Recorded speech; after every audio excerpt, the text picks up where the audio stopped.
ከዚህ ፕሮግራም በኋላ አትጋብዘኝም?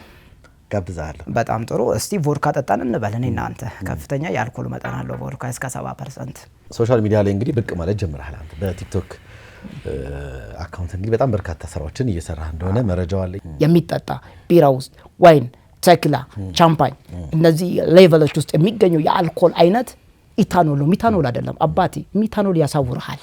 ሚታኖል አይጠጣም። ብዙ ተከታይ ሊኖር የሚችለው ኢንተርቴይንመንት ላይ ዳንኪራው ላይ ምኑ ላይ ያሉ ሰዎች ናቸው።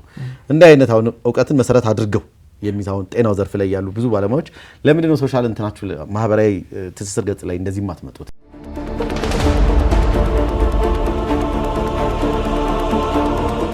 ጤና ይስጥልን ተመልካቾቻችን፣ ዘውትር በዚህ ሰዓት ወደ እናንተ የሚቀርብላችሁ ሳምንታዊው የጤና ጥበብ ፕሮግራማችን ተጀምሯል። ጤና ጥበብ ፕሮግራማችንን ሰላም ሄልዝ ኮንሰልተንሲ ከአባይ ቴሌቪዥን ጋር በጋራ በመሆን ወደ እናንተ የሚያደርሱት ፕሮግራም ነው። በዚህ ፕሮግራም ላይ በጤናው ዘርፍ ላይ ከፍተኛ አስተዋጽኦ ያበረከቱ የሚገኙ የጤና ባለሙያዎችን እንግዳ አድርገን በመጋበዝ ያላቸውን ዕውቀትና ክህሎት ወደ እናንተ የምናደርስበት ፕሮግራም ነው የጤና ጥበብ ፕሮግራማችን። ዛሬም እንደተለመደው አንድ እንግዳ ይዤላችሁ ቀርቤያለሁ። ከኛ ጋር ብትቆዩ የሳምንቱ የጤና ጥበብ ቪዲዮም ሰዓቱን ጠብቆ ወደ እናንተ የሚደርስ ነው የሚሆነው። እስከ ፕሮግራማችን ፍጻሜ አብራችሁን ቆዩ።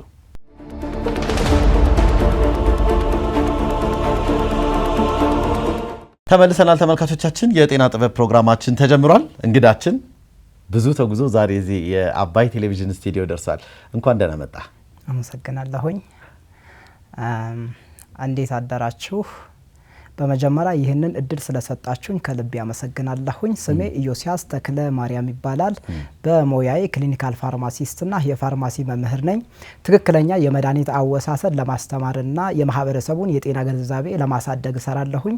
በእውነት ዛሬ ከእናንተ ጋር እዚህ ስለተገኘሁኝ በጣም ደስ ብሎኛል። በጣም አሪፍ። እኛም እንግዲህ ጥሪያችንን አክብረህ ከጅማ ድረስ እዚህ ስንጋብዝህ ፈቃደኛ ሆነ ስለመጣ እጅግ አድርጌ አመሰግናለሁ። እኔም እንግዳ ስላደረጋችሁኝ በጣም አመሰግናለሁ። ዛሬ እንግዲህ የጤና ጥበብ ፕሮግራም እንግዳ ሆነ እንግዲህ ከጅማ ድረስ እዚህ አዲስ አበባ የአባይ ቴሌቪዥን ስቱዲዮ ተገኝተሃል ማለት ነው። በሚኖረን የአንድ ሰዓት ቆይታም እንግዲህ በተለይ በመድኃኒት አወሳሰድ ዙሪያ ላይ ከህዝቡ የሚነሱ የተለያዩ ጥያቄዎችን እያነሳን ለህዝቡ የተለያዩ መረጃዎችን እንሰጣለን ማለት ነው። አንዳንድ የሚነሱ በማህበራዊ ሚዲያዎች የሚነሱ ጥያቄዎች ሊሆኑ ይችላሉ። በእኛም በማህበራዊ ሚዲያዎቻችን ላይ የሚነሱ ማህበረሰቡ የሚያነሳቸው ከመድኃኒት ጋር ተያይዘው የሚነሱ ጥያቄዎችን የተወሰኑትን ወደ አንተ እናደርስና ምላሽ ሰጥባቸዋለን ማለት ነው። በእንደዚህ አይነት ሁኔታ እንግዲህ ለቀጣይ አንድ ሰዓት እንቆያለን ማለት ነው። ፕሮግራማችን እንደምታውቀው እንግዲህ ጤና ጥበብ ይሰኛል የፕሮግራማችን ስያሜና ሕክምና ደግሞ ትልቅ ጥበብ ከሚካሄድባቸው የሙያ ዘርፎች አንዱና ዋነኛው ነው ብለን እናምናለን። ካንተ ሙያ አንጻር ጤና ጥበብ በምን አይነት መልኩ ይገለጻል ከሚለው እንነሳ እስቲ። ታሞ ከመማቀቅ አስቀድሞ መጠንቀቅ ይላል አበሻ። ለካ ጤናን ማክረም ጥበብ ኖረዋል። ሙዚቃ ጥበብ ነው፣ ሙዚቀኛ ጥበበኛ ነው። ጤና ጥበብ ነው፣ የጤና ባለሙያ ደግሞ ጥበበኛ ነው። ስለዚህ እኔ ጥበበኛ ነኝ ማለት ነው። በፋርማሲ ጤና ጥበብ ማለት ጤናን ለመጠበቅ፣ በሽታን ለመከላከል፣ በሽታን ለማከም እንዲሁም በሽታን ለመመርመር በተጨማሪ የታካሚዎቻችንን የህይወት ጥራት ለመጨመር የምንጠቀምባቸው ሳይንሳዊ ግኝቶችና ክህሎቶች ናቸው ብዬ አስባለሁኝ። ፋርማሲ የዚሁ ጥበብ ዋና ክፍል ሲሆን በዋናነት ጥራት ያላቸውን መድኃኒቶች ማምረት፣ እነዚህን መድኃኒቶች ተገቢ ስፍራ ላይ ማከማቸት፣ እነዚህ መድኃኒቶች ለፔሸንት በሚሰጡበት ሰዓት ትክክለኛውን መድኃኒት ለትክክለኛ ፔሸንት በትክክለኛው ሰዓት በትክክለኛው መጠን ከትክክለኛና ከበቂ ምክር ጋር ማደልን ያካትታል ማለት ነው። ጤና ጥበብ ከሌላው የጥበብ ዘርፍ የሚለይባቸው ሁለት ፖይንቶች አሉ። አንደኛ ከፍተኛ ኃላፊነት አለበት፣ ሁለተኛ ዘመናዊና ከፍተኛ እውቀት ይፈልጋል። እነዚህ ሁለቱን አብራራቸዋለሁኝ። ከፍተኛ ኃላፊነት አለበት ያልኩበት ዋና ምክንያት ፎር ኤግዛምፕል አንድ ሙዚቀኛ ዲል የሚያደርገው ከሙዚቃ መሳሪያ ጋር ነው። ስለዚህ የሙዚቃ መሳሪያ በሚሰበርበት ሰዓት፣ በሚበላሽበት ሰዓት፣ በሚጠፋበት ሰዓት በገንዘብ በቀላሉ መተካት ይችላል። ነገር ግን ጤና ወይ ደግሞ የጤና ባለሙያ ጥበበኛው ማለት ነው ዲል የሚያደርገው ከሰው ህይወት ጋር ነው። አንድ ያምልጦሃል ማለት ሪቨርስ ማድረግ አትችልም፣ ወደ ኋላ መመለስ አትችልም። ስለዚህ ከፍተኛ ኃላፊነት የሚፈልግ የጥበብ ዘርፍ ነው ማለት ነው። ሁለተኛ ዘመናዊ እውቀት ይፈልጋል ያልኩበት ዋና ምክንያት ፎር ኤግዛምፕል አንድ ሰው በ1980 ላይ በተማረው ትምህርት ዛሬ ማገልገል አይችልም፣ ዛሬ ማከም አይችልም። ለምን? ሳይንቲፊክ ኤቪደንስ ያስፈልጋል። ሕክምና ኤቪደንስ ቤዝድ ሜዲሲን ነው። ዘመናዊ እውቀት ከዘመኑ ጋር የሚሄድ እውቀት ይፈልጋል ማለት ነው። አመሰግናለሁ። ጥሩ፣ በጣም በጥሩ ሁኔታ ነው የገለጽከው። እንደው ጥራት ያለው የሕክምና አገልግሎት ለመስጠት እንግዲህ ሁሉም የሕክምና ዘርፍ ላይ የሚሰሩ ሙያተኞች የጋራ ድምር ውጤት ነው ብለን እናምናለን። እንደው ከዛ አኳያ የፋርማሲስቶች ሚና በተለይ በጤናው ዘርፍ ላይ ለሚኖር ወይም ደግሞ እየተገኘ ላለ ውጤት የፋርማሲስቶች ሚና ምንድን ነው ብለህ ታምናለህ? የጤና አገልግሎት የአንድ ግለሰብ ስራ ሳይሆን የቡድን ስራ ነው። ኢትስ ቲም ወርክ፣ የቡድን ስራ ነው። ምን ማለት ነው? ሐኪሞች የራሳቸው ሚና አላቸው፣ ፋርማሲስቶች የራሳቸው ሚና አላቸው፣ ነርሶች እንዲሁም የላቦራቶሪ ባለሙያዎችና ሌሎች የራሳቸው ሚና አላቸው ማለት ነው።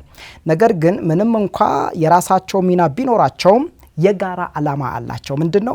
የፔሸንቱን ጤና መጠበቅ፣ የፔሸንቱን ኳሊቲ ኦፍ ላይፍ ወይ ደግሞ የህይወት ጥራት ለማሻሻል ነው የሚሰሩት ማለት፣ ለጋራ ዓላማ ነው የሚሰሩት ማለት ነው። ነገር ግን የፋርማሲ ሚና የሚጀመረው ሆስፒታል ውስጥ አይደለም፣ አዲያም ክሊኒክ ውስጥ አይደለም፣ ኦር ጤና ጣቢያ ውስጥ አይደለም። የፋርማሲ ሚና የሚጀምረው ጫካ ውስጥ ነው። የፋርማሲ ሚና የሚጀምረው በረት ውስጥ ነው።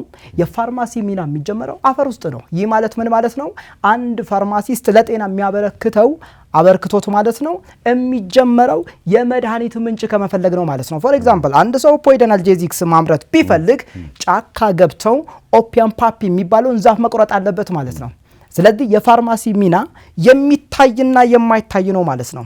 የተገለጠና ያልተገለጠ ሚና አለው ማለት ነው። ያልተገለጠ ሚና ያልኩበት ዋና ምክንያት ምንድነው? ብዙ ጊዜ ፋርማሲስቶች ፊት ለፊት ላይ መድኃኒት ሲያድሉ ብቻ ነው የሚታዩት። ከጀርባ ያለውን ሚና አብዛኛው ሰው አያውቀውም ማለት ነው። ቅድም እንዳልኩ የፋርማሲ ሚና የሚጀምረው አሊያም ጫካ ውስጥ ነው፣ ወይ አፈር ውስጥ ነው፣ ወይ በረት ውስጥ ነው። የመድኃኒት ምንጭ ከመፈለግ ይጀምራል ማለት ነው። ቅድም እንዳልኩት ኦፒየም ፓፒ ቆርጦ በዛ ብቻ በቃም አንድ ሙሉ ዛፍ መድኃኒት ሊሆን አይችልም። አክቲቭ ፋርማሲውቲካል ኢንግሪዲየንት ፈዋሹን ንጥረ ነገር ለይቶ ማውጣት ግዴታ ነው። ያ ኤክስትራክሽን ነው የሚባለው። ያም በቂ አይደለም። በመቀጠል ማጽዳት ወይ ደግሞ ፒዩሪፊኬሽን ፕሮሰስ ይቀጥላል። አረ ያም በቂ አይደለም። በተጨማሪ ላቦራቶሪ ውስጥ ገብቶ የደህንነት ጥናት በእንስሳት ላይ ይደረጋል ማለት ነው። በመቀጠል ሰዎች ላይ ጥናት ይደረጋል። ዘናፍተር ፋብሪካ ይገባል፣ መልክ ይዞ ይመጣል ማለት ነው ወዳሪቱ። ፎር ኤግዛምፕል ኦፒየም ፓፒ ዛፍ የነበረው በታብሌት መልክ ኦር በኢንጀክሽን መልክ ፋብሪካ ገብቶ ይወጣል ማለት ነው። ኤንዘን ወደ ሆስፒታል፣ ወደ ክሊኒክ፣ ወደ ጤና ጣቢያ መድኃኒት ይሰራጫል። ዘን እነዚህ ጤና መስጫ ተቋማት ላይ የፋርማሲስቱ ዋና ሚና ምንድነው? ትክክለኛውን መድኃኒት መርጦ ለትክክለኛ ፔሸንት ማደል፣ በትክክለኛ መጠን፣ በትክክለኛው ሰዓት፣ በትክክለኛ መንገድ እንዲሁም ከትክክለኛና ከበቂ ምክር ጋር ማደልን ያካትታል ማለት ነው። ስጠቀልልልህ የፋርማሲ ሚና የተገለጠና ያልተገለጠ ብለን ለሁለት መክፈል እንችላለን ማለት ነው። አመሰግናለሁ። እንግዲህ በጣም በጥሩ ሁኔታ ነው የገለጽክልኝ። ምናልባት አንድ እንትን አስታወስከኝ ማለት ነው። ሰዎች ምን ይላሉ? እንግዲህ ፋርማሲስት አንዱ ሙያ ያልተገለጠ ሙያው ከጀርባ ያላቸው የሚሰራቸው ስራዎች ከግኝት አንስቶ ቅድም ያልከው ጫካ ገብቶ ለመድኃኒት የሚሆኑ ዛፎችን ከመመንጠር አንስቶ ትልቅ ኃላፊነት እንዳለበት እየነገርከን ነው።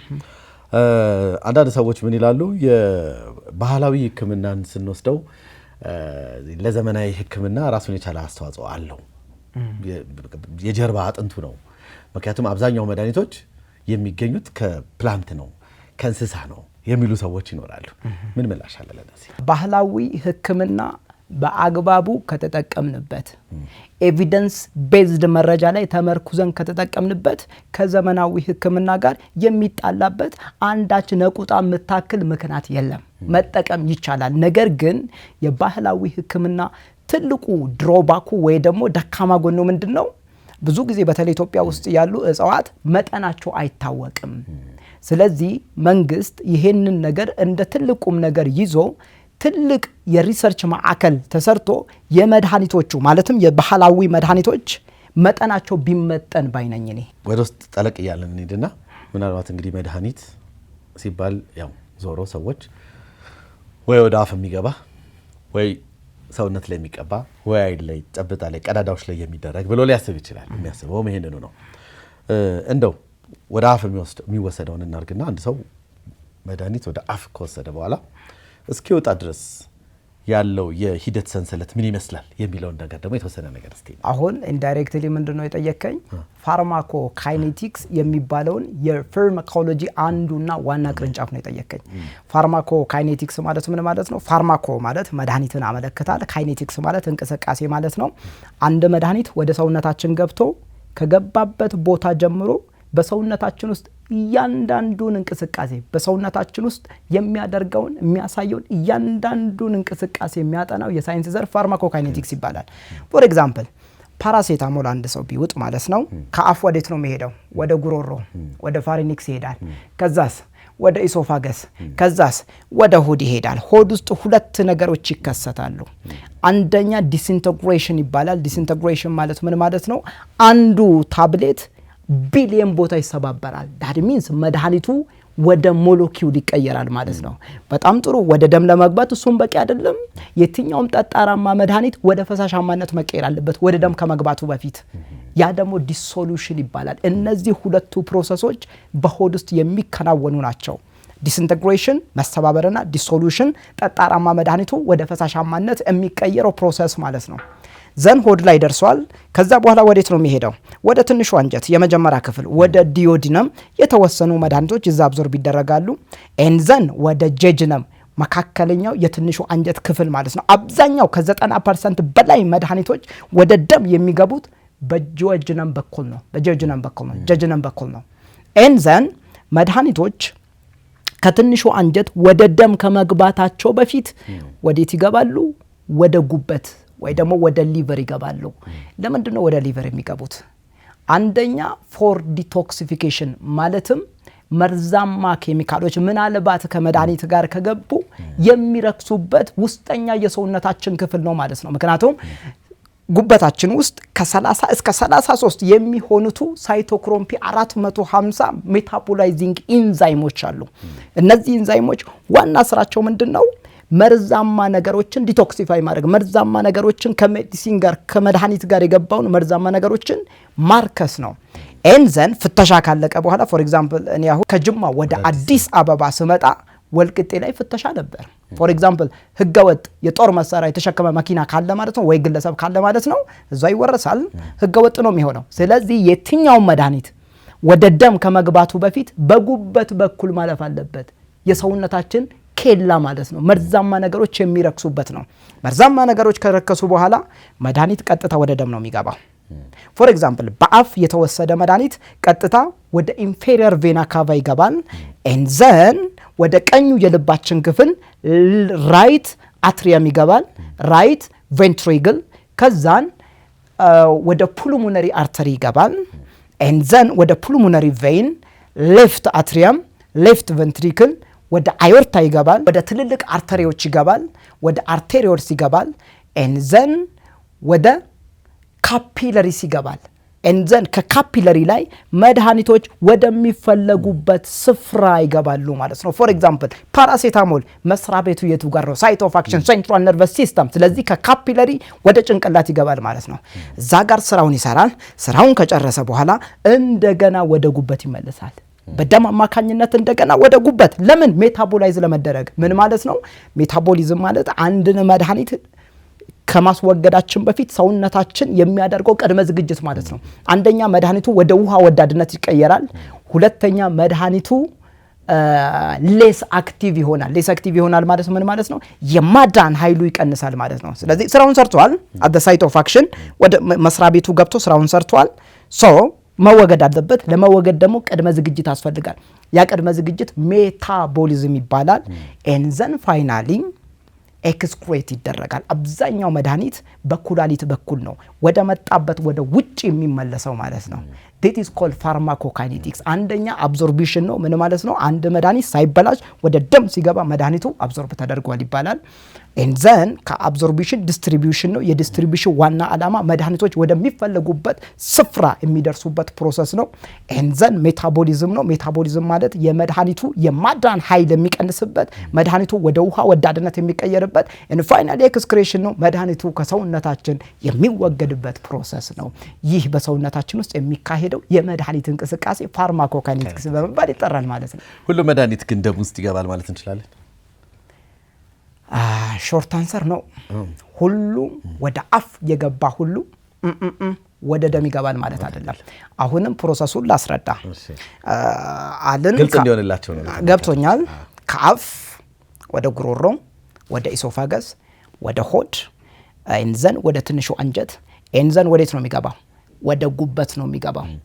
ብዙ መድኃኒቶች ጉበት ላይ ይበላሉ። ጉበት ላይ ምንነታቸው ይቀየራል።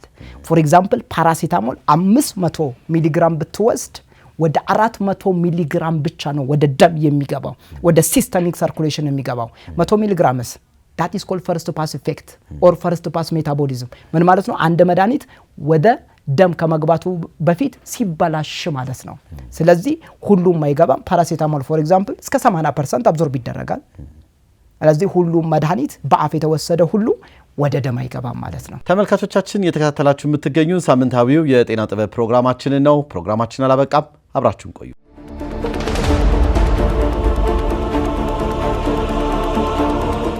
ተመልሰናል ተመልካቾቻችን። የጤና ጥበብ ፕሮግራማችን እንደቀጠለ ነው። ከእንግዳችንም ጋር ያለን ቆይታ እንደቀጠለ ነው። እንግዲህ እንዳጠቃላይ ስናየው ማንኛውም መድኃኒት ሲወሰድ እንግዲህ አልኮል መወሰድ የለበትም ይባላል አይደል? እንዴ በተለምዶም ሰዎች በቃ ለምደውት ይባላል። ፋርማሲስቱ መድኃኒቱን ሲሰጥህ ላይነግርህም ይችላል። በቃ ባይ ዲፎልት በቃ ከአልኮል ጋር አይወሰድም። ለምን ስትል ሰው መልስ የለውም። ነው ከአልኮል ጋር መድኃኒቶች የማይወሰዱት ሳይንሱ ምን ስለሚል ነው የሚለው ነገር ደግሞ ነው። በጣም ጥሩ። እስቲ አሁን መድኃኒቶቹን እንተዋቸውና ከዚህ ፕሮግራም በኋላ አትጋብዘኝም? ጋብዛለሁ። በጣም ጥሩ። እስቲ ቮድካ ጠጣን እንበል። እኔና አንተ ከፍተኛ የአልኮል መጠን አለው ቮድካ እስከ 70%። መጠጥ ውስጥ የሚገኘው የአልኮል አይነት ኢታኖል ነው። ኮንሱመብል የሚጠጣ ቢራ ውስጥ ዋይን፣ ቴኪላ፣ ሻምፓኝ እነዚህ ሌቨሎች ውስጥ የሚገኘው የአልኮል አይነት ኢታኖል ነው። ሚታኖል አይደለም አባቴ። ሚታኖል ያሳውርሃል። ሚታኖል አይጠጣም፣ ያሳውራል። it will turn you into blind። ስለዚህ ኢታኖል ነው። ኢታኖል ኖርማሊ በኔና ባንተ ሰውነት ውስጥ ከገባ በኋላ ወዴት ይቀየራል? ወደ አሴታልዴሂድ ይቀየራል። ኢታኖል through an enzyme called alcohol dehydrogenase የሚባለው ኢንዛይም አልኮል ኢታኖል ማለት ነው ወደ አሴታልዴሂድ ይቀይረዋል። አሴታልዴሂድ በጣም መርዛማ ነው። ኢሚዲየትሊ ወደ አሴቴት መቀየር አለበት። አሴታልዴሂድ through aldehyde dehydrogenase ኢንዛይም ወደ አሴቴት መቀየር አለበት። አሴቴት ወደ ውሃና ወደ ካርቦን ዳይኦክሳይድ በመቀየር በሽንትና በትንፋሽ መልክ ከሰውነታችን ይወገዳል ማለት ነው። በጣም ጥሩ። አሁን የተወሰኑ መድኃኒቶችን እንያቸው። ፎር ኤግዛምፕል ሜትሮኒዳዞል፣ ቲኒዳዞል፣ ሲፎቲታን፣ ሲፎፔራዞን እነዚህ ኢንፌክሽን ለማከም የምንጠቀምባቸው መድኃኒቶች ናቸው። ከአልኮል ጋር ቢወሰዱ ችግራቸው ምንድነው? እነዚህ መድኃኒቶች አልዴይድ ዲሃይድሮጂኔስ ማለትም አሴታልዴሂድ ወደ አሴቴት የሚቀይረውን ኢንዛይም እጁን ጠምዝዞ ስለሚይዙት ስራውን እንዳይሰራ ነው የሚያደርጉት። ይህ ማለት ምን ማለት ነው? አሴታልዴሂድ ወዴት አይቀየርም? ወደ አሴቴት አይቀየርም። በደማችን ውስጥ ይከማቻል። መርዛማ ነው። it result in disulfiram like reaction። የዳይሰልፈረም ላይክ ሪአክሽን ምልክቶች ምንድናቸው? አንደኛ አደገኛ ትሮቢንግ ሄዴክ፣ ራስ ምታት፣ የማቅለሽለሽ ስሜት፣ የማስታወክ ስሜት፣ በተጨማሪ የልብ ትርታ ፍጥነት መጨመር፣ የልብ ትርታ መዛባት፣ የልብ ትርታና የልብ ሪትም መዛባት ወይ ደግሞ አሪትሚያ ይባላል። በተጨማሪ ወደ ጭንቅላት ውስጥ በመግባት ሲጀር ያመጣል፣ ማለትም እንፍርፍሪት ያመጣል፣ ፔሸንቱ ይንፈራፈራል ማለት ነው። በተጨማሪ ካርዲዮቫስኩላር ኮላፕስ በማምጣት እስከ ሞት ሊያደርሱ ይችላሉ እነዚህ መድኃኒቶች። ስለዚህ ሜትሮኒዳዞል፣ ቲኒዳዞል፣ ሲፎቲታን፣ ሴፎፔራዞን በፍጹም ከአልኮል ጋር መወሰድ የሌለባቸው መድኃኒቶች ናቸው። ምክንያቱም ዳይሰልፈረም ላይክ ሪአክሽን ስለሚያመጡ ማለት ነው። በጣም ጥሩ። ፋርማሲስት በተለይ ሜትሮኒዳዞል ለፔሸንት በሚታደልበት ሰዓት ይሄንን ነገር መናገር አለበት። ምንድነው እሱ? አዎ ሜትሮኒዳዞል ለብዙ ፔሸንት ስለሚታዘዝ ነው። ለብዙ ፔሸንቶች ይታዘዝላቸዋል። ፋርማሲስቱ ይሄንን መናገር አለበት። ሐኪሙ ይሄንን መናገር አለበት። ነርሶች ይሄንን መናገር አለባቸው። አረ የላቦራቶሪ ባለሙያ ጭምር ይሄንን ነገር መናገር አለባቸው። ምክንያቱም የነሱ ዋና ኃላፊነታቸው የፔሸንቶቻቸውን ደህንነት ማስጠበቅ እስከሆነ ድረስ ማለት ነው። ሜትሮኒዳዞል ጨርሶ ለሚቀጥሉት 3 ቀናት አልኮል መጠጣት የለበትም። መድኃኒቱ ላይ ከጨረሰ በኋላ ከመጨረሻው ዶዝ በኋላ አትሊስት ለ3 ቀናት መጠጣት የለበትም።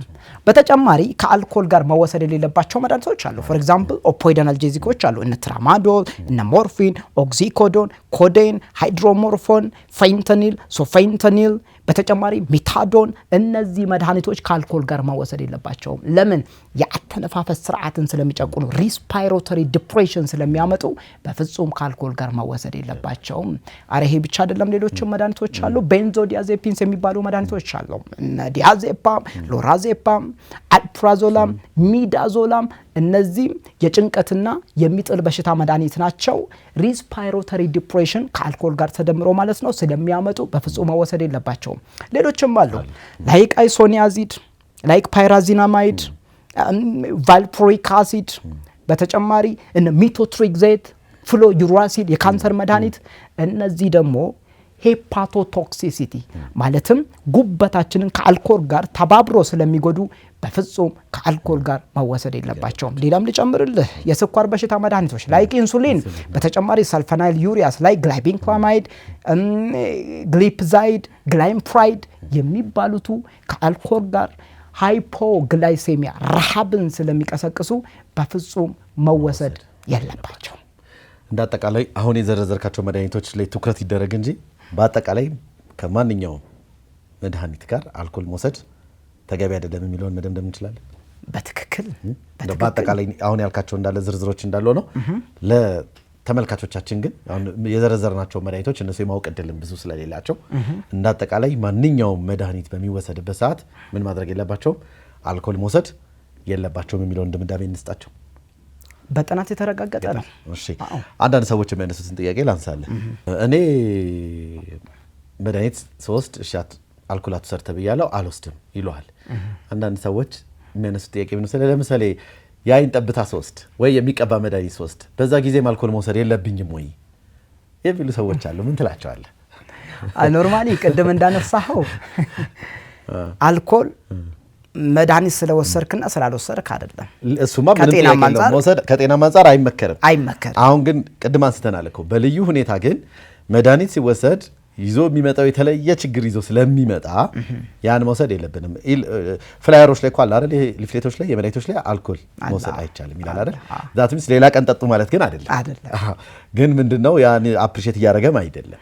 እንዳጠቃላይ ግን አሁን ሰዎች የሚያነሱት የሚዋጣውን ምናምን የሚወጋ ኢትስ ኦኬ፣ ግን ደግሞ ጠብታ አለ፣ ጆሮ ላይ የሚደረግ ጠብታ አለ፣ የሚቀባ መድኃኒት አለ። እሱንም ስንወስድ ነው ወይ አልኮል የማይወሰደው የሚሉ ሰዎች አሉ። ምን ምላሽ አለ? ስፔሲፊካሊ እነዚህ መድኃኒቶች አሁን ለምሳሌ የአይን ጠብታ መድኃኒቶች፣ የጆሮ ጠብታ፣ የአፍንጫ ጠብታ እንዲሁም የቆዳ ቅባቶች ከአልኮል ጋር የሚገናኙበት መንገድ የለም። ምክንያቱም እነዚህ መድኃኒቶች የተደረጉበት ስፍራ ላይ ነው ስራ የሚሰሩት። ሎካል ኢፌክት አላቸው፣ ወደ ደም የመግባት ቻንስ የላቸውም። ስለዚህ እነዚህ መድኃኒቶች በዛም በዚህም ከአልኮል ጋር ምንም አይነት ኢንተራክሽን ምንም አይነት ግንኙነት የላቸውም። ጠጡ ማለት ግን አይደለም። ይሄ ማለት ግን አልኮል ጠጡ ማለት አይደለም፣ እንዲረዱት በሚል ካልሆነ በስተቀር ሰዎች የሚያነሷቸውን አንዳንድ ጥያቄዎች ነው ማነሳለ። ለምሳሌ ሳይድ ኢፌክት እንላለን አሁን እኛ አይደል በተለምዶ። አንዳንድ ሰው ደግሞ አይ አድቨርስ ኢፌክት የሚል ደግሞ ሰዎች ይኖራሉ። ምንድነው ልዩነት አላቸው ወይ አንድ ናቸው ወይ ምንስ ማለት ነው ብለው የሚያነሱ ሰዎች አሉ። ምን ትላለህ? ቅድም ፋርማኮ ካይኔቲክስ ነበር የጠየቀኝ የመድኃኒት እንቅስቃሴ። አሁን ደግሞ አልቀረልኝም ፋርማኮ ዳይናሚክስ ጠይቀኛል ማለት ነው። ሶ ፋርማኮሎጂ እዚህ ክላስ ጨርሰን ነው የምንወጣው። ተመልካቾችም የተባሉ ነው። ዳይናሚክስ ማለት ምን ማለት ነው? ፋርማኮ ማለት ቅድም እንዳልኩት መድኃኒት ማለት ነው። ዳይናሚክስ ማለት ምን ማለት ነው? ፓወር ማለት ነው። ፋርማኮ ዳይናሚክስ። ስለዚህ ኢን ፋርማኮ ካይኔቲክስ የኛ ሰውነት ክንድ ነው የሚገለጠው። ማለትም የኛ ሰውነት በመድኃኒቶቹ ላይ የሚያሳድረው ተጽዕኖ ፋርማኮካይኔቲክስ ነው። ፋርማኮዳይናሚክስ ማለት የመድኃኒቱ ክንድ ነው የሚገለጠው። አንድ መድኃኒት ወደ ሰውነታችን ከገባ በኋላ የሚያሳድረው እያንዳንዱ ተጽዕኖ አሉታዊና አወንታዊ ተጽዕኖ የሚጠናው በፋርማኮዳይናሚክስ ነው። ስለዚህ አንድ መድኃኒት ወደ ሰውነታችን ከገባ በኋላ የሚያሳድረው ተጽዕኖ ለሁለት ጎራ መክፈል ይቻላል። አንደኛው አሉታዊ የመድኃኒቶች ተጽዕኖ፣ ሁለተኛ አወንታዊ የመድኃኒቶች ተጽዕኖ። አሉታዊ የመድኃኒቶች ተጽዕኖዎች በዋናነት 4 ናቸው። ኢንፋክት ከዚህም በላይ ናቸው። በደንብ ካጠናናቸው ጠቅለል አድርገን እስቲ 4 እናርጋቸው። አንደኛ ሳይድ ኢፌክት ነው። ሁለተኛ አድቨርስ ኢፌክት ነው። ሶስተኛ አለርጂክ ሪአክሽን፣ አራተኛ አናፋይላክቲክ ሪአክሽን ናቸው። እነዚህ በወል ስማቸው አድቨርስ ድራግ ኢቨንትስ በመባል ይጠራሉ። ምን ማለት ነው? የማንፈልጋቸው አሉታዊ የመድኃኒቶች ተጽዕኖዎች። እኔ ሳይድ ኢፌክት አልፈልግም፣ አንተም አትፈልገው፣ ማንም አይፈልግም። አድቨርስ ኢፌክት የሚፈልግ የለም። አለርጂክ ሪአክሽን፣ አናፋይላክቲክ ሪአክሽን፣ እነዚህ ወደን ሳይሆን ተገደን የምንቀበላቸው አሉታዊ አላስፈላጊ ማንፈልጋቸው የመድኃኒቶች ተጽዕኖዎች ናቸው። እዚህ ጋር አራቱ ምንድነው የሚያመሳስላቸው ካልከኝ አድቨርስ ኢፌክት፣ ሳይድ ኢፌክት፣ አለርጂክ ሪአክሽን እና አናፋይላክቲክ ሪአክሽን አራቱንም አንፈልጋቸውም። ኖ ዋን ኒድ ደም። ከመድኃኒቱ ባህሪ የተነሳ የምንቀበላቸው የመድኃኒቶች አሉታዊ ተጽዕኖዎች ናቸው። ነገር ግን ሳይድ ኢፌክት እና አድቨርስ ኢፌክት ተመሳሳይነት አላቸው፣ ልዩነትም አላቸው። ምንድነው የሚያመሳስላቸው? ሁለቱም የማይፈለጉ የመድኃኒቶች ተጽዕኖዎች ናቸው። ሳይድ ኢፌክት አይፈለግም፣ አድቨርስ ኢፌክትም አይፈለግም። ሁለቱም የሚከሰቱት መድኃኒቱ ከመጠን በላይ ስለተወሰደ አይደለም። መድኃኒቱ በመደበኛ መጠን በሚወሰድበት ሰዓት የሚከሰቱ የማንፈልጋቸው የመድኃኒቶች ተጽዕኖዎች ናቸው። ሳይድ ኢፌክት፣ አድቨርስ ኢፌክት ሁለቱም በመደበኛ ቴራፒውቲክ ኖርማል ዶዝ ላይ በሚወሰዱበት ሰዓት የሚከሰቱ የመድኃኒቶች አሉታዊ ተጽዕኖዎች ናቸው። ተመሳሳይነት እንዳላቸው ሁሉ ልዩነትም አላቸው። ልዩነታቸው ምንድን ነው? ሳይድ ኢፌክት ማይልድ ነው፣ ብዙም አሳሳቢ አይደለም።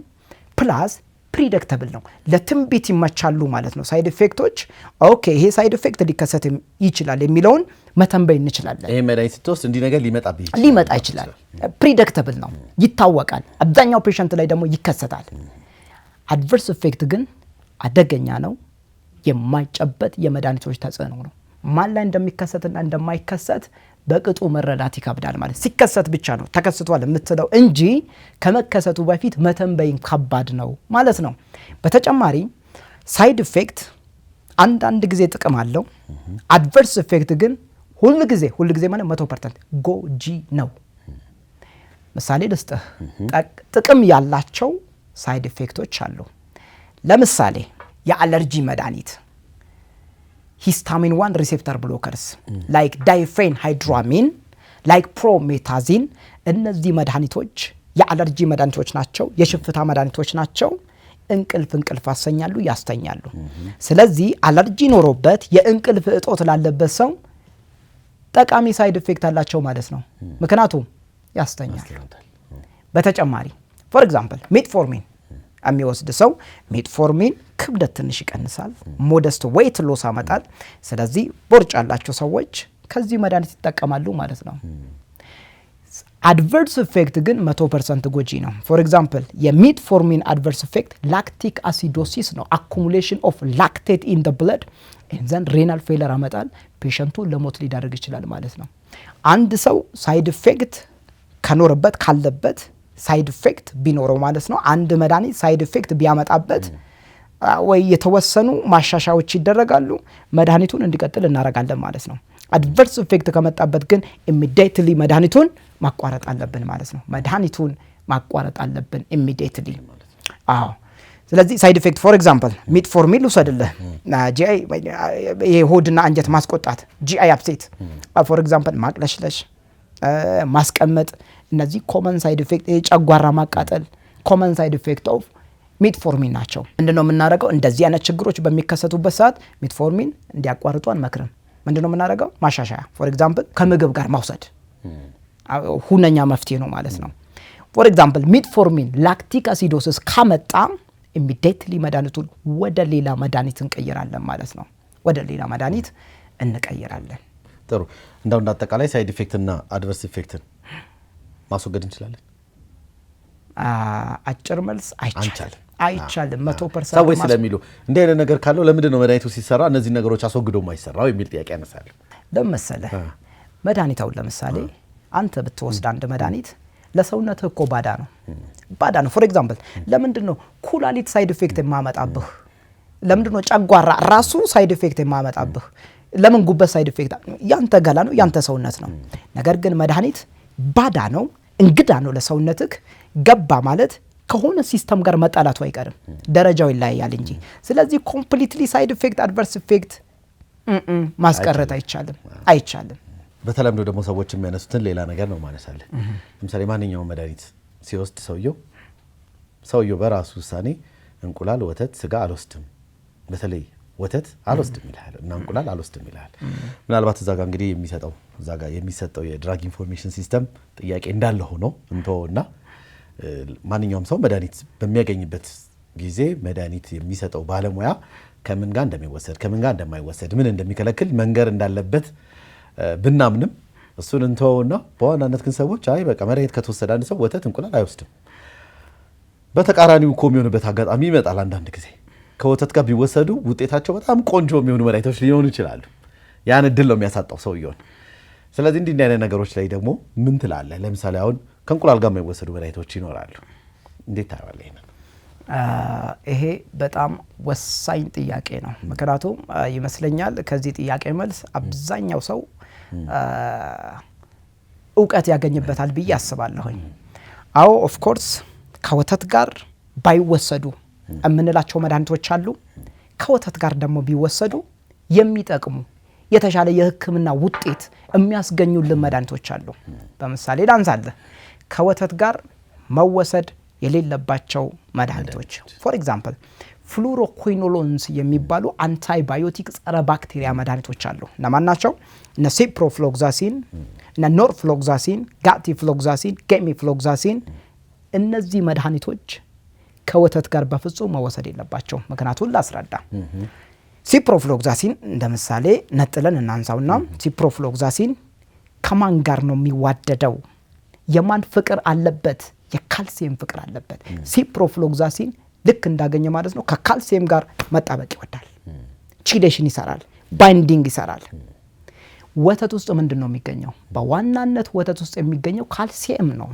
ስለዚህ ሲፕሮፍሎክሳሲንና በወተት ውስጥ የሚገኘው ካልሲየም ሁለቱ ባይንድ አድርጓል ማለት ቺሌሽን ፈጥሯል ማለት ወደ ደም የሚገባው የሲፕሮፍሎክሳሲን መጠን ማለትም አብዞርብ በሚደረገው የሲፕሮፍሎክሳሲን መጠን አልፎም ደግሞ ወደሚፈለግበት ስፍራ የሚደርሰው ኢንፌክሽን ያለበት ስፍራ የሚደርሰው የሲፕሮፍሎክሳሲን መጠን ይቀንሳል።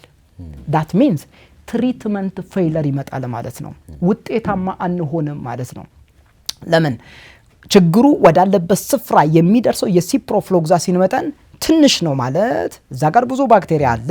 ባክቴሪያዎቹ ማሸነፍ አይችልም ማለት ነው። አንደኛ ሬዚስታንስ ይፈጠራል፣ ሁለተኛ ህመሙ ወይ ደግሞ ኢንፌክሽኑ ያብባል፣ ትሪትመንቱ ፌል ያደርጋል ማለት ነው። ሲፕሮፍሎክሳሲን ብቻ አይደለም፣ ቴትራሳይክሊንስ የሚባሉ ጸረ ባክቴሪያ መድኃኒቶች አሉ። ላይክ ራሱ ቴትራሳይክሊን፣ ሚኖሳይክሊን፣ ዶግዚሳይክሊን በተመሳሳይ መልኩ ቺሌሽን ይፈጥራሉ ከካልሲየም ጋር ማለት ነው። ወደ ደም የሚገባው የመድኃኒቱ መጠን ይቀንሳል፣ ወደሚፈለግበት ስፍራ የሚደርሰው የመድኃኒቱ መጠን ይቀንሳል። and finally resistance እና ትሪትመንት ፌለር ይከሰታል ማለት ነው። ሌሎችም መድኃኒቶች አሉ። ስለዚህ ምንድነው መደረግ አለበት ነው አሁን መፍትሄው? as a clinical pharmacist what I suggest ምንድነው አሁን እዚህ ጋር የምናወራው ነገር ኤቪደንስ ቤስድ ነው። የኔ ሐሳብ አይደለም፣ የደሬ ሐሳብም አይደለም፣ የካሜራሜን ሐሳብ አይደለም። ሳይንቲፊካሊ ኤቪደንስ ያለው ሪሰርች የተጠናባቸው መረጃዎችን ነው የምናወራው። ስለዚህ ምንድነው መደረግ ያለበት? አትሊስት በመድኃኒቱና በወተት መካከል የ2 ሰዓታት ጋፕ ያስፈልጋል። ፎር ኤግዛምፕል መድኃኒቱን ካስቀደምን ከ2 ሰዓት በኋላ ወተቱን መጠጣት ይቻላል።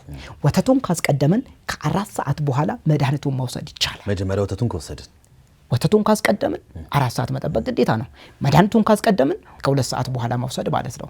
ስለዚህ ታይም ጋፕ መስጠቱ አስፈላጊ ይሆናል ማለት ነው። በተቃራኒ መልኩ ደግሞ ከወተት ጋር ብንወስዳቸው የተሻለ የሕክምና ውጤት የሚያስገኙልን መድኃኒቶች አሉ።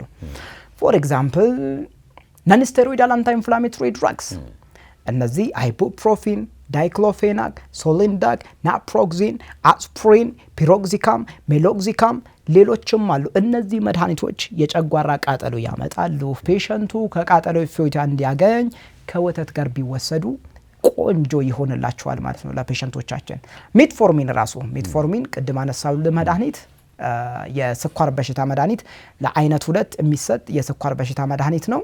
ከወተት ጋር በሚወሰድበት ሰዓት የጨጓራ ቃጠሎ ይቀንስልናል። ስለዚህ ቆንጆ ነው። በተጨማሪ የጸረ ወባ ኳርተም የሚባል መድኃኒት አለ። በወተት ውስጥ የሚገኘው ስብ ወይ ደግሞ ፋት ማለት ነው የመድኃኒቱን አብዞርቢሽን ማለትም ወደ ደም የሚገባው የመድኃኒቱን መጠን ስለሚጨምርልን ከወተት ጋር ቢወሰድ የተሻለ የህክምና ውጤት ማግኘት ይቻላል። እዚህ ጋር ግን አንድ ነገር ማንሳት ፈልጋለሁ።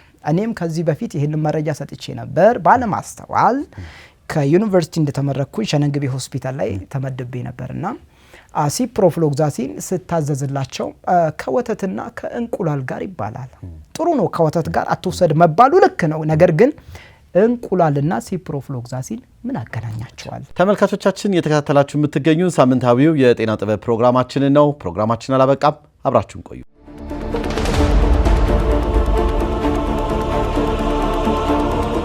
ተመልሰናል ተመልካቾቻችን። የጤና ጥበብ ፕሮግራማችን እንደቀጠለ ነው። ከእንግዳችንም ጋር ያለን ቆይታ እንደቀጠለ ነው።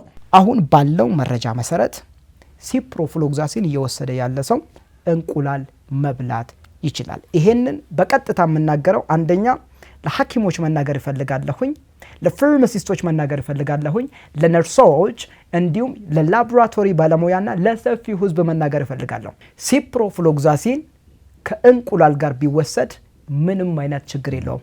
ምክንያቱም በአንዱ ትልቁ የፈረንጅ እንቁላል ውስጥ የሚገኘው የካልሲየም መጠን ቢበዛ እስከ 30 ግራም ነው። ይህ ደግሞ በሲፕሮፍሎክሳሲን አብዞርፕሽን ላይ አንዳች ነቁጣ የምታክል ተጽዕኖ ስለማያሳድር ከእንቁላል ጋር መውሰድ ይቻላል ማለት ነው። ባይሆን ከእንቁላል ጋር መወሰድ የሌለበት አንድ መድኃኒት አለ። እሱ ምንድነው? ሊቮዶፓ የፓርኪንሰን በሽታ መድኃኒት ነው። ምክንያቱም ሊቮዶፓ መልኩ የፕሮቲን ነው።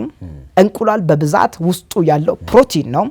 እንቁላል ውስጥ ያለው ፕሮቲንና መድኃኒቱ ማለት ነው ወደ ደም ለመግባት ሁለቱም ይሽቀዳደማሉ። ማነው እንቁላል ውስጥ የሚገኘው ፕሮቲን ቀድሞ ይገባል፣ ሊቮዶፓ ወደ ደም አይገባም። ይህ ማለት ምን ማለት ነው? ወደ ደም አልገባም ማለት ወደሚፈልግበት ስፍራ ወደ ጭንቅላት መግባት ይሳነዋል ማለት ነው። ስለዚህ ካሁን በኋላ ፋርማሲስቶች፣ ሐኪሞች፣ ነርሶች፣ የላቦራቶሪ ባለሙያ መናገር አለባችሁ ሲፕሮፍሎክሳሲን ከእንቁላል ጋር አትውሰድ ሳይሆን ሊቮዶፓ ከእንቁላል ጋር አትውሰድ በሚለው መቀየር አለበት ማለት ነው። እንግዲህ ያነሳናቸው ነገሮች በጣም ብዙ ነገሮች አሉ። ቀደም ያነሳናቸው ነገሮች በተለይ ከዚህ ከመድኃኒት አወሳሰድ ጋር ከእንቁላል ጋር ከወተት ጋር የሚወሰዱ የማይወሰዱ ብለን በዝርዝር አስቀምጠናቸዋል። ማሽን ላይ የሚሰሩ ሰዎች አሁን ያነሳናቸው በተለይ ውሳኔ አቅምን የሚቀንሱ መድኃኒቶች ይኖራሉ። ሌሎችም እንደዚህ ያነሳናቸው በጣም በርካታ ጉዳዮች ይኖራሉ። እነዚህ ነገሮች እንግዲህ ምን ይፈልጋሉ? እውቀት ይፈልጋሉ። እነዚህ መድኃኒቶች መረጃን ይፈልጋሉ። እነዚህ አሁን የሰጠናቸውን መረጃዎች ተመልካቾች ወደ ውስጣቸው ወስደው መድኃኒት ሲታዘዝላቸው ይሄ ነው ብለው ይተገብሩታል ብዬ አላምንም። የማላምንበት ምክንያት ምንድነው? ያው የሚሰጣቸውን መድኃኒት የማወቅ እድላቸው ሙያ ዘርፍ ውስጥ ባለመሆናቸው ምክንያት ያናል ነው ብዬ ስለማላስብ ነው። እንደው እንዲህ አይነት መረጃዎችን ህብረተሰቡ እንዲያገኝ ከማድረግ አኳያ የባለሙያዎች ሚና ምን መምሰል አለበት ብለህ ታስባለህ? በተለይ እኛ ሀገር ላይ አሁን በዚህ ደረጃ ነው ወይ መድኃኒት እየተሰጣቸው የሚገኘው? ፋርማሲ ውስጥም በለው ሆስፒታልም በለው ኤኒዌርም በለው መድኃኒት ሲሰጣቸው ለእነዚህ ሰዎች አሁን በምንለው ደረጃ ነው ወይ መረጃው ተሰጥቷቸው እውቀቱ ኖሯቸው ማድረግ የሚገባቸውን ጥንቃቄ አድርገው ነው ወይ መድኃኒት የሚወስዱት የሚለውን ነገር እኔ በዋናነት ወደዚህ ሶሻል ሚዲያ የመጣውበት ዋና ዓላማ ምንድነው?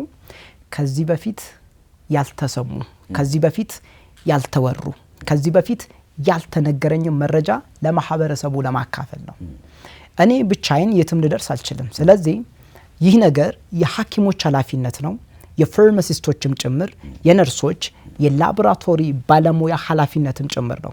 ስለዚህ ፋርማሲስቶች፣ ሐኪሞች፣ ነርሶች፣ የላቦራቶሪ ባለሙያዎች በልዩነት ስለ መድኃኒት ቢያጠኑ፣ አሁን ለምሳሌ አንድ ፔሸንት ይሄንን መድኃኒት ከመውሰዱ በፊት ምንድነው ማድረግ ያለበት? ይሄ መድኃኒት ከምን አይነት ምግብ ጋር ነው የሚጣላው? ይሄ መድኃኒት ከምን አይነት መድኃኒት ጋር ነው የሚጣላው? ይሄ መድኃኒት ከምን አይነት በሽታ ጋር ነው የሚጣላው የሚለውን ቁጭ ብለው በልዩነት ጊዜ ሰጥቶ ቢያጠኑ የማህበረሰባችንን ጤና ከመጠበቅ አኳያ ትልቅ ተጽዕኖ መፍጠር ይቻላል። ነገር ግን እኔ ብቻዬን ምንም ማድረግ አልችልም። ሌሎች የጤና ባለሙያዎች ይሄንን ጉዳይ እንደ ትልቅ ቁም ነገር ወስደው ታካሚዎቻችንን የህይወት ደረጃ የህይወት ጥራት ለማሻሻል እንዲሁም ከአደጋ ለመጠበቅ በልዩነት ቁጭ ብሎ ይሄንን ነገር ማጥናት አለባቸው ማለት ነው። ምክንያቱም እዚህ ጋር የሚወራው ነገር ያንተ ሐሳብ አይደለም፣ የኔ ሐሳብ አይደለም፣ የካሜራሜኑ ሐሳብ አይደለም። ኢት ኢዝ ሳይንቲፊካሊ ፕሩቭን ጥናት የተደረገባቸው መረጃዎችን ነው እኔ ሚዲያ ላይ የማወራቸው።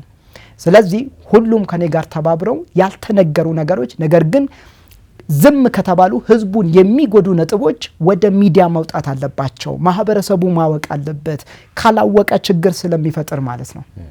እሺ የሶሻል ሚዲያ ላይ እንግዲህ ብቅ ማለት ጀምረሃል አንተ በቲክቶክ አካውንት እንግዲህ በጣም በርካታ ስራዎችን እየሰራህ እንደሆነ መረጃው አለኝና በአንደኛ ባለሙያዎች በተለይ የጤና ውስጥ የሚሰሩ የጤና ባለሙያዎች በማህበራዊ ሚዲያ ላይ ያላቸው ተሳትፎ ምን ይመስላል? ምን መምሰል አለበት ብለህ ታምናለህ? ምክንያቱም ቁጥራቸውን እንደምታስበው አይደለም። ባለሙያዎች አሉን ግን ወጥተው እውቀታቸውን ለሌሎች በእንደዚህ ያው ጊዜው በፈጠረላቸው ቴክኖሎጂ በፈጠረላቸው መንገዶች ለማህበረሰቡ የማድረስ እድላቸው ምን ይመስላል የሚለውን ነገር እንድታየው። ሁለተኛ ደግሞ ማህበረሰብ ውስጥ ደግሞ ትክክለኛ የጤናው ዘርፍ መረጃን ከባለሙያዎች የማግኘት እድሉ ምን መሆን አለበት? ወይም ደግሞ የምናያቸው ነገሮች አሉ። አሁን ለምሳሌ ጤናው ዘርፍ ላይ የሚሰሩ ሰዎች ብዙ ተከታይ የላቸውም። አግኝተኛል አይደለ? ብዙ ተከታይ ሊኖር የሚችለው ኢንተርቴይንመንት ላይ ዳንኪራው ላይ ምኑ ላይ ያሉ ሰዎች ናቸው። እንደ አይነት አሁን እውቀትን መሰረት አድርገው የሚዛውን ጤናው ዘርፍ ላይ ያሉ ብዙ ባለሙያዎች ለምንድን ነው ሶሻል እንትናችሁ ማህበራዊ ትስስር ገጽ ላይ እንደዚህ ማትመጡት?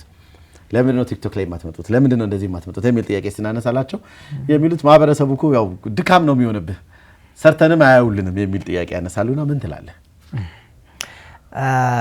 በዚህ ጉዳይ አንዳንድ ጊዜ እናደዳለሁ ሀቅ ለመናገር ከሆነ ማለት ነው።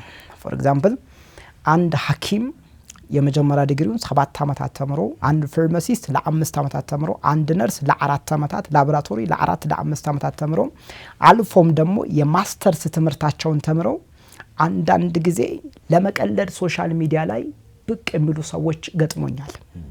የሚደንሱ ሰዎችንም አግኝቻቸዋለሁ።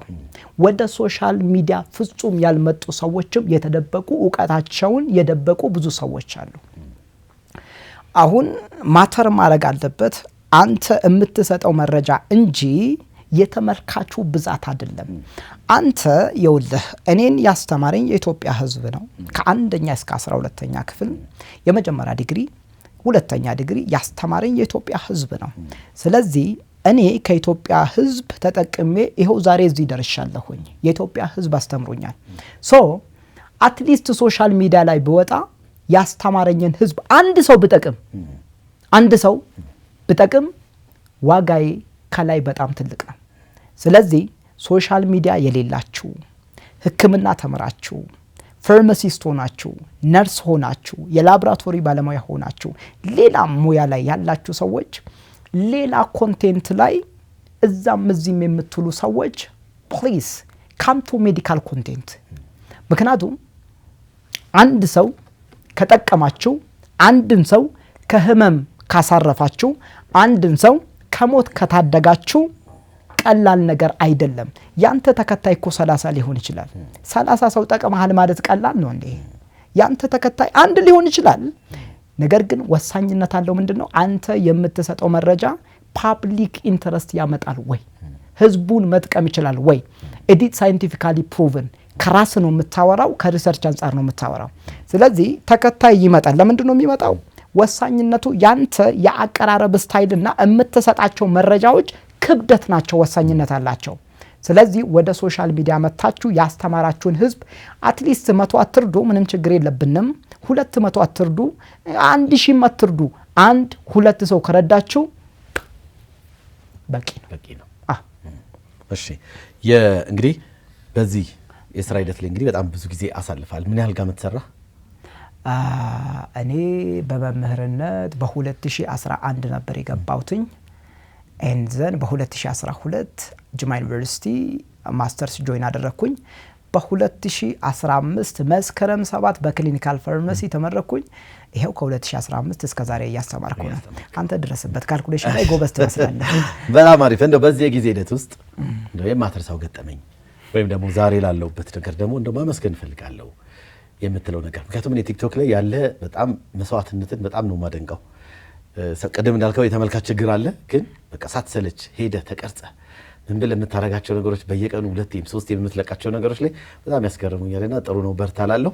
እንደው ይሄንን እድል ውሰድና የምታመሰግነውም ሰው ካለ፣ ሁለተኛ ደግሞ ገጠመኝም ካለ የተወሰነ ነገር እስቲ ንገረን። በ2011 ዩኒቨርሲቲ ጆይን እንዳደረኩኝ ነበር የሆነ ኮርስ ይሰጠኛል። እኔ ባይዘዌ ማስተማር ለኔ ፓሽኔ ነው። ሁኔታው ስለተመቸኝ አይደለም፣ ስላልተመቸኝ አይደለም። በተመሳሳይ ፔስ ነው ማስተምረውና ማስተማር በጣም ወዳለሁኝ። እና ዩኒቨርሲቲ ኮርስ ተሰጠኝና ገባሁኝ የሆነ ክላስ 2 ሰዓት ተኩል ላይ ገባሁኝ አስተማርኩኝ እስከ 6 ሰዓት ተኩል እኔ ደግሞ ፋይናሊ ክላሱን ከጨረስኩ በኋላ ኩዊዝ መስጠት ወዳለሁኝ ኩዊዝ ሰጠሁኝ መሰብሰብ ሲጀምር ነርሲንግ ዲፓርትመንት ተመልከት ለ4 ሰዓታት አስተምሬ ለካ የተሳሳቱ ተማሪዎችን ነበር አስተማርኩኝ ፋርማሲ ላይ ነበር የተመደብኩት እኔ ፋርማሲስት ነኝ ነርሶችን ለ4 ሰዓታት አስተምሬ ሌላ ዲፓርትመንት እዛኔ ማስተዋልም አልነበረም ፍንዳታም ነበርኩኝ ብዙ ማስተዋል አልነበረም ክፍት ክላስ አገኘሁኝና በቃ ፋርማሲ ሆናሉ እንጻችን አንድ አካባቢ ነበር ሩማቸው የፋርማሲና የነርሲንግ ሩም ጎን ለጎን ነበር ተማሪ ሙልት ብሏል አስተማሪ ቀርቶባቸው ይመስለኛል እንዴት መጥቶ እንዳላስወጣኝ አልገባኝም ከ2 ሰዓት ተኩል እስከ 6 ሰዓት ተኩል ነርሲንግ ዲፓርትመንት አስተምሬ ኩዊዙን ሰብስቤ ወጣሁኝ ማለት ነው ግን ከዛ በኋላ ምን ቢፈጠር ቆንጆ ነው ደብዳቤ ያስገባል ደብዳቤ ያስገባል በፋርማሲ ዲፓርትመንት በፋርማሲ ባለሙያ የሚወስዱት ኮርስ ነበርና እሱ ካልገባልን ተባለ እና ይሄን መቼም ቀጠልክ በዛው አልቀጠልኩም ብዙ መልቆየ ወደ ጀማ ተመለስኩኝ ብዙ ምስጋናው ንግባስቲ እሺ በመጀመሪያ የጅማ ህዝብ በጣም ማመስገን እፈልጋለሁ የጅማ ህዝብ ማለት ጥቂት ስትሰጠው ብዙ አብዝቶ የሚሰጥ ህዝብ ነው እጅግ በጣም መልካም ህዝብ ነው ዕውቀት በጣም የሚያደንቅ ህዝብ ነው ትንሽ ነገር ካሳያቸው ምስጋናቸው የ100 እጥፍ ነው እና እነሱ ናቸው ያከበሩኝ በጣም ወዳቸዋለሁኝ አከብራቸዋለሁኝ የጅማ ህዝብ እንዲነካብኝ አልፈልግም የምሬ ነው ማለት በጣም ይሄ እንደዚህ አሁን ሊሰክስህ አይደለም ሌሎች እንደዚህ ሸዋሻ ለመስራት እንደሚያስቡት አይደለም ሐቅ ለመናገር ከልቤ በጣም ወዳቸዋለሁኝ በተጨማሪ ደግሞ ምን ልፈልጋለሁ መሰለክ እኔ እድሜ ልኬን በህይወት እስካለሁኝ ድረስ የጅማን ህዝብ ማገልገል ፈልጋለሁ የምር አንዳንዱ ታውቃለህ ጅማ ላይ የሆነ ነገር ይጀምርና አየሩ ሲመቻችለት ወይ ወደ አዲስ አበባ ይመጣል ወይ ደግሞ ቢዝነሱን አሜሪካ ላይ ይከፍታል እኔ ግን ትክክለኛ የህዝቡ ፍቅር ስላለኝ ማደግም ካለብኝ ጅማ ላይ ነው መሞትም ካለብኝ ጅማ ላይ ነው በተጨማሪ ወዳጆች አሉኝ ያጋሩ ልጆች ናቸው አብርሃም ሞገስ መንግስቱ ይባላል የልብ ጓደኛዬ ነው ኮከብ አስጨናቂ የልብ ጓደኛዬ ናት ሁለቱም እኔ በመከራ ጊዜ ከኔ ጋር መቆም ይቻሉ መቼም ብቻዬን የማይተውኝና ትቶኝ የማያውቁ ጓደኞቼ ናቸው በጣም አመሰግናቸዋለሁኝ በጣም ወዳቸዋለሁኝ በተጨማሪ ፍሬው የሚባል ጀለሳለኝ በተጨማሪ ደግሞ ሳሙኤል መገርሳ የሚባል ጓደኛ አለኝ በጣም ወዳቸዋለሁኝ በጣም አከብራቸዋለሁኝ ፒሳ ቀደም ጨርሰናል ግን ቀደም ስትል የሆነ ነገር ትስላለኝ ነው የቲክቶክ ስራዎችን ሲሰራ የሚቀርጸኝ ጓደኛዬ ነው የሚል ነገር ስታነሳለኝ እነዚህ ሁለቱ ጓደኞቼ ናቸው አሁን የጠራኸው ነው አዎ አንደኛው ፍሬ ይባላል ሁለተኛው ደግሞ ሳሙኤል ይባላል የሆነ ሰዓት ላይ ሐሳብ ከመጣልን እኔ ስክሪፕት ምናምን አዘጋጅተን አናውቅም ከተማ እንገናኛለን አሪፍ ቦታ ካገኘን 10 ቪዲዮ ሰርተን ወደ ቤት እንመለሳለን እኔ አንድ ቀን እንኳን እንደዚህ ቸክዬ ምናምን አይቻላቅም ሐሳብ ይመጣል እንገናኛለን እንዘን 10 ቪዲዮ ሰርተን ወደ ቤታችን እንመለሳለንና የልብ ጓደኞቼ ናቸው በጣም ወዳቸዋለሁኝ በጣም አሪፍ እኛም እንግዲህ ከጅማ ድረስ እዚህ አዲስ አበባ የአባይ ቴሌቪዥን ስቱዲዮ ተገኝተ እንዲህ አይነት ቆንጆ ቆይታ እንድናደርግ ስለፈቀድክ ስለመጣ እጅግ አድርገን እናመሰግናለን በተመልካቾቻችን እኔም አመሰግናችኋለሁኝ እወዳችኋለሁኝ ተመልካቾቻችን ስትከታተሉ የነበረው የዚህ ሳምንት የጤና ጥበብ ፕሮግራማችን እስካሁን ይመስል ነበር ሳምንት በሌላ ፕሮግራም እስክንገናኝ እስከ ሳምንት ጤና ይስጥልን